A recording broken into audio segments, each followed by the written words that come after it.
لو فاكر ان كل سلال العجل شبه بعض، استنى لما تشوف دي سلة توبيك الأصلية، السلة اللي معمولة للي عايز حاجة متقنة مش مجرد باسكت وخلاص.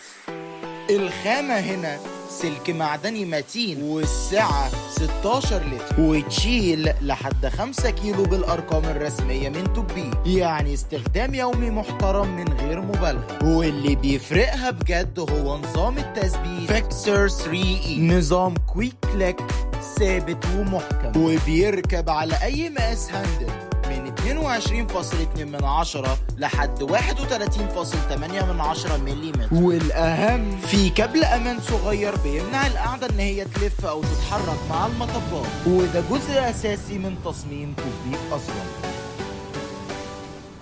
السلة كمان فيها هاندل للحمل، وفيها مكان تركب عليه ضوء قدام لو محتاج، وتنفع للدراجات، الهايبريد، الرود، السيتي بايك، وحتى العجل الكهرباء، بس تشيل الشاشة أثناء التثبيت زي ما الشركة موضحة.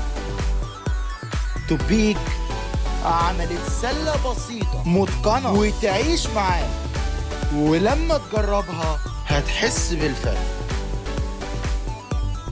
تليفون 0120 327 عنوان المحل الإسكندرية، تقاطع شارع حجر النواتية مع شارع أمين الخولي الظهرية بكوس، ويوجد شحن محافظات لحد باب البيت.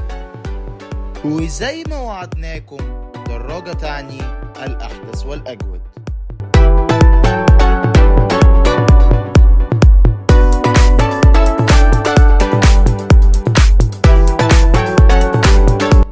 لو الفيديو عجبك ما تنساش لايك وفولو.